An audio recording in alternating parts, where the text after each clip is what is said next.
When a chance roadside encounter brings a young boy and a wealthy man together, their lives are forever changed.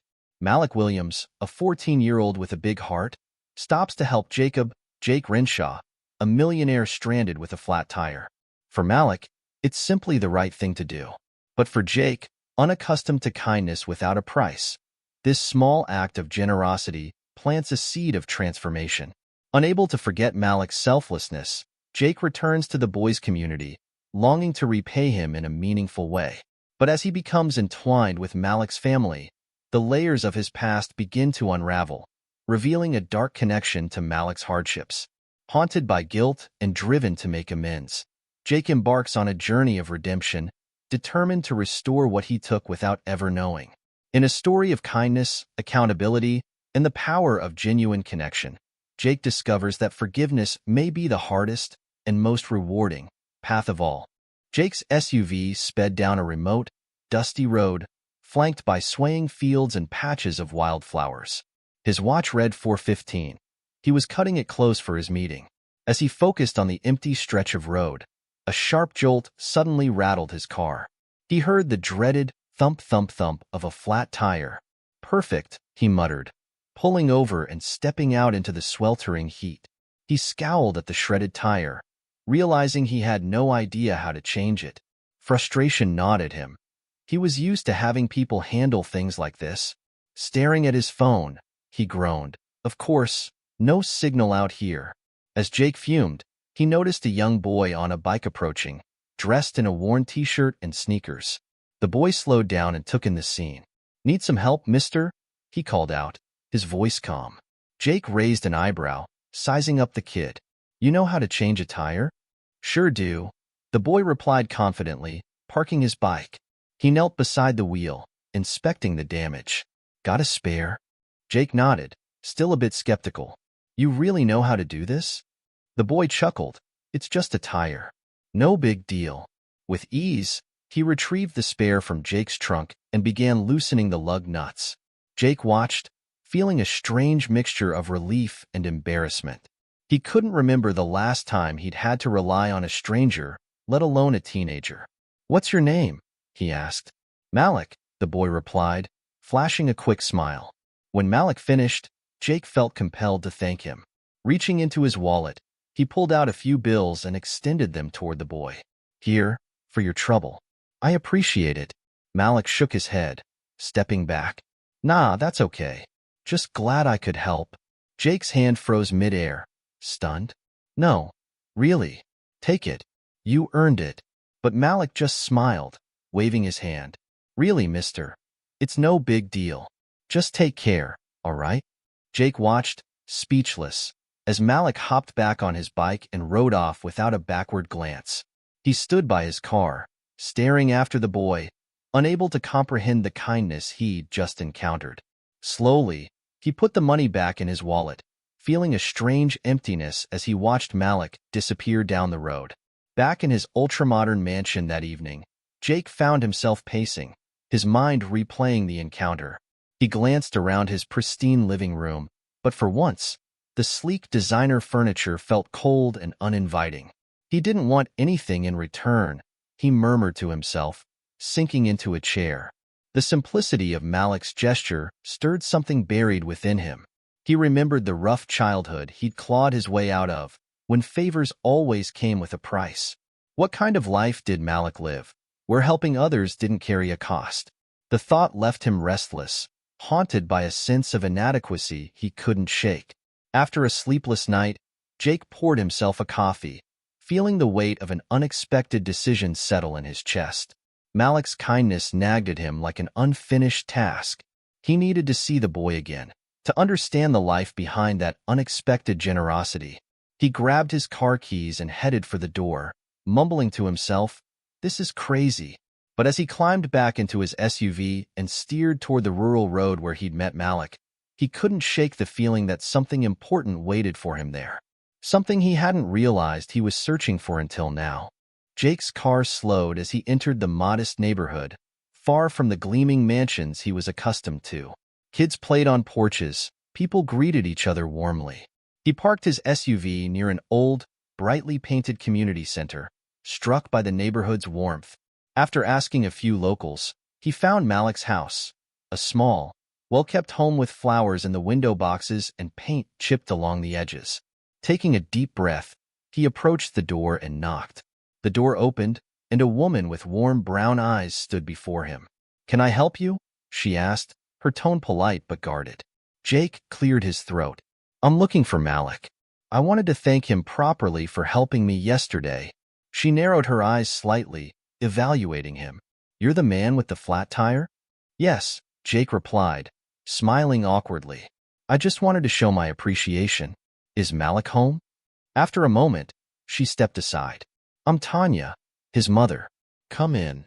As Jake entered, he sensed her wariness.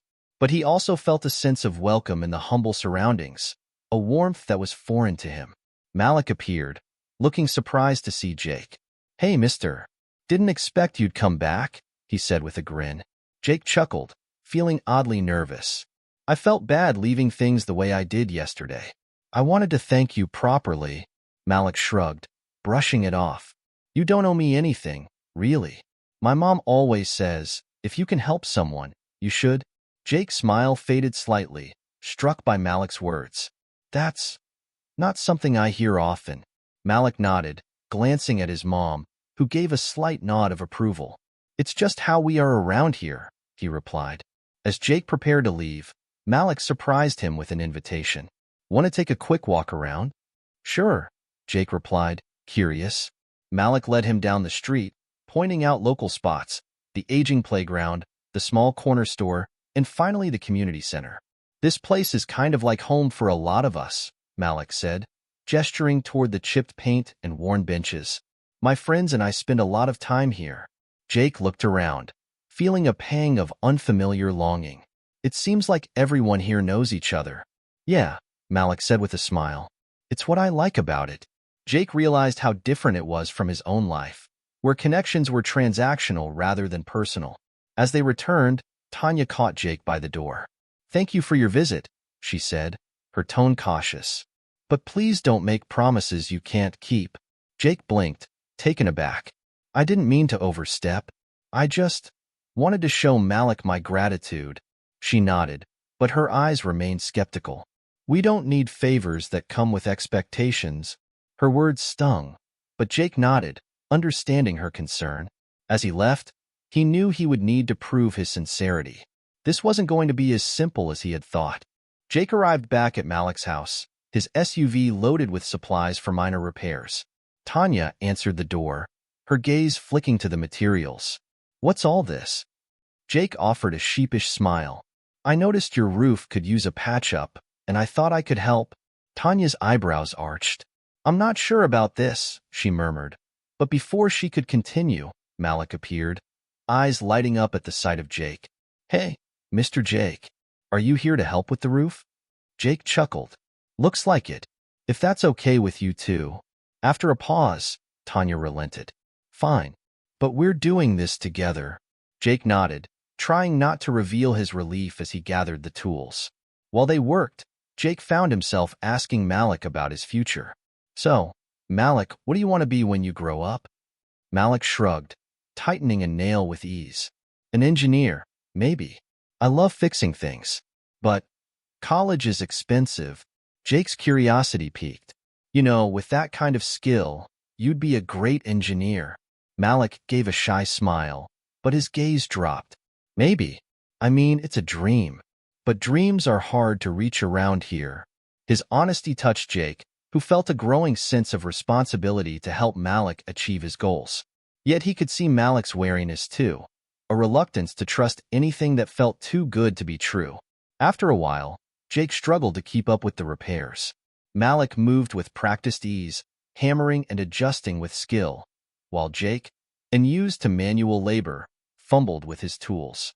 At one point, Jake lost his grip, dropping a hammer. "Careful, Mr. Jake," Malik teased, catching it midair with a grin. Jake laughed, wiping his forehead. "Guess I'm not cut out for this, huh?" "You'll get the hang of it," Malik reassured him, returning to the task. Jake admired Malik's resilience and practical skills, realizing that for all his wealth, He lacked the grounded strength this young boy possessed. It humbled him, making him admire Malik even more. That evening, Tanya invited Jake to stay for dinner.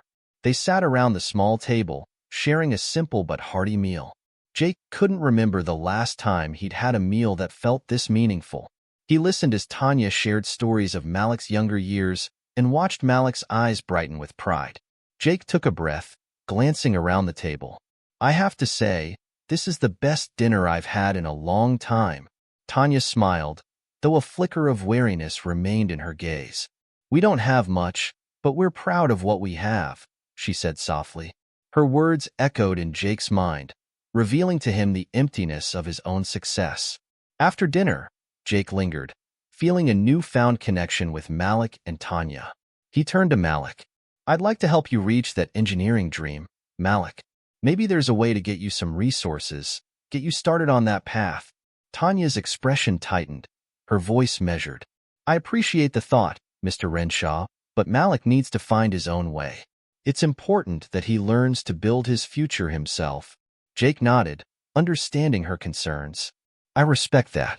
I just want to be a part of it if that's possible." Tanya softened slightly. "If you're serious, respect our boundaries. Malik doesn't need charity. He needs someone who believes in him."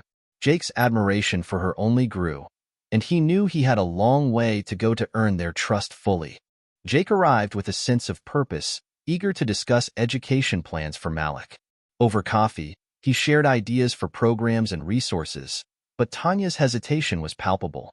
She looked Jake in the eye. "I appreciate what you're offering, but Malik needs more than just promises. We've learned not to rely on anything that might disappear." Jake felt the weight of her words. "I understand, Tanya. I don't intend to be a passing influence." Tanya sighed, her tone softening. "I see that you mean well, Jake. But Malik has dreams, and I don't want him to get used to something that could vanish." Her words stirred doubts in Jake, making him question whether he was truly equipped to support Malik as he'd hoped. Despite his reservations, Jake continued spending time with Malik, finding joy in their growing bond.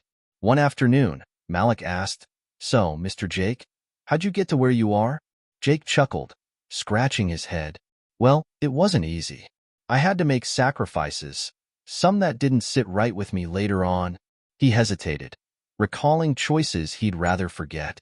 Malik looked thoughtful, taking in the reality behind Jake's success.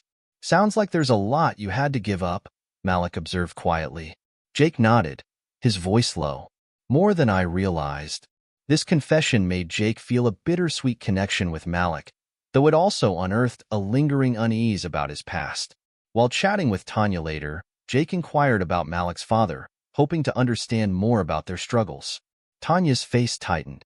"He left when Malik was young. Lost a lot trying to keep his business afloat. But things didn't work out." Jake's chest tightened. He'd encountered many struggling small businesses over the years, some of which he'd had a hand in dismantling. Suddenly, a dreadful thought occurred to him. Could he have been involved in her husband's ruin? The possibility gnawed at him. "Jake?" Tanya's voice pulled him back. He forced a smile, masking his turmoil. "Sorry, just thinking. I had no idea." But the seed of doubt had already taken root. That evening, unable to shake his unease, Jake began digging into past business records. He came across an old acquisition case involving Malik's father's company, recalling it now with discomfort. The acquisition had been swift and merciless, pushing small competitors out of business to increase his own company's market share. Horrified by the realization, Jake slumped in his chair, guilt coursing through him. He'd unknowingly contributed to the hardships Malik's family now faced. The knowledge unsettled him deeply, leaving him uncertain about whether he deserved to be a part of Malik's life at all. Unsure of his next steps, Jake returned to the Williams home the following day, his resolve stronger. He needed to help Malik, even if it meant keeping his involvement in the past hidden. "I want to help you achieve your dreams, Malik," he told the boy with a faint smile. Malik grinned, oblivious to Jake's inner turmoil. "Thanks, Mr. Jake. I'm grateful." Jake nodded, but as he watched Malik's excitement, a pang of guilt twisted in his stomach. He was determined to make a difference, yet he couldn't shake the fear that Tanya and Malik would despise him if they ever learned the truth. Jake met Malik and Tanya in their modest living room, holding a folder filled with legal documents. "I've set up a college fund for you, Malik," he announced, handing the folder to Tanya. Malik's eyes widened as he caught on. "College? Really?" His voice was filled with excitement. Tanya's expression, however, was reserved. She glanced between Jake and the documents, her tone cautious. "Why go this far, Jake?" Jake's smile faltered. "Malik has potential. I just want to make sure he can follow his dreams." Malik beamed, but Tanya's gaze lingered on Jake, as if sensing there was more behind his gesture. After Malik left to share the news with his friends, Tanya faced Jake, her arms crossed. "Jake, I appreciate what you're trying to do, but why us?" Her tone was skeptical, piercing through Jake's defenses. Jake hesitated, his face flushing. "I just felt compelled to help." Tanya's expression remained unreadable. "I'm grateful, but I don't want Malik to rely on something that could disappear." Jake opened his mouth to reassure her, but her warning lingered in the air, filling him with a new layer of guilt. Word of Malik's new college fund spread quickly through the community. Malik's friends and neighbors shared their congratulations, some with genuine happiness, others with hints of envy. Malik was thrilled, but he began feeling the weight of others' expectations. Jake observed the mixed reactions, a pang of guilt twisting in his stomach. He hadn't anticipated the pressure it would place on Malik. That night, Jake stared at his reflection, grappling with his actions. Was he helping Malik for the right reasons, or just to assuage his own guilt? One evening, Malik visited Jake with a question that had been bothering him. "Mr. Jake, why are you helping me so much?" Caught off guard, Jake fumbled for an answer. "Because you deserve the chance." Malik shook his head, unsatisfied. "It feels like there's more to it." Jake froze, feeling the weight of the truth pressing down on him, but he couldn't bring himself to confess. Malik walked away, unsettled, sensing Jake was hiding something important. Unable to bear the burden any longer, Jake showed up at Tanya's house late that night. She opened the door, her expression wary. "Tanya, I need to tell you something," he said, voice heavy with remorse. Taking a deep breath, he confessed his role in her husband's financial ruin. Tanya's face went pale, and she whispered, "You were the reason he lost everything?" Jake nodded, barely able to meet her gaze. "I didn't know it was your family until recently, but it doesn't change what happened." "I'm sorry." Fury and hurt flashed in her eyes. "Leave, and don't come back." Jake walked away, his heart heavy, unsure if he'd ever be able to make things right again. Malik sat in stunned silence after overhearing his mother's conversation with Jake. He confronted Tanya, his voice trembling. "Mom, what did Jake do?" Tanya sighed, her expression heavy. "Jake played a part in your father's financial ruin, Malik. He didn't know it was us, but it doesn't change what happened." Malik's face twisted in hurt and anger. "He lied to us." He stormed out, his mind racing with confusion and betrayal. He had trusted Jake, looked up to him, and now everything felt like a lie. Meanwhile, Jake sat alone in his mansion, consumed by regret. He finally decided that Malik and Tanya would be better off without him. The next morning, he returned the college fund and canceled the rest of the support he had planned. He penned a letter to Malik, explaining his remorse and desire to make amends, hoping it would bring the boy some peace. As he packed up his files, Jake felt the emptiness of his decision, but told himself it was for the best. "They don't need me," he whispered. Later, Malik found the letter Jake left. Reading Jake's heartfelt apology and acknowledgement of his mistakes softened Malik's anger. Jake's words, written with humility and regret, revealed a man trying to right his wrongs. Malik realized that while Jake had hurt them, he was also genuinely trying to help. Malik stared at the letter, feeling his resentment lessen. He understood that forgiveness didn't mean excusing the past, but it could mean a chance at a better future. With his mother's encouragement, Malik decided to reach out. He knocked on Jake's door, confronting him directly. "I'm still angry," he said bluntly, "but I also know you've changed." Jake nodded, his voice quiet. "I understand if you want nothing to do with me, Malik." Malik took a deep breath. "I think we can do something together. I know what it's like to feel left out, and I think we can help others feel like they belong." Jake felt a flicker of hope, surprised and humbled by Malik's willingness to rebuild. Weeks later, Jake and Malik stood side by side at a community event, the launch of their new mentorship program for local kids. Using Jake's resources and Malik's determination, they were able to provide educational support, job training, and mentorship to the neighborhood. As Malik spoke to the crowd, Jake felt a sense of purpose that went beyond wealth and status. He'd found something more meaningful, a connection, a purpose, and a family. And as Malik caught his eye, Jake knew he'd finally found a place where he belonged.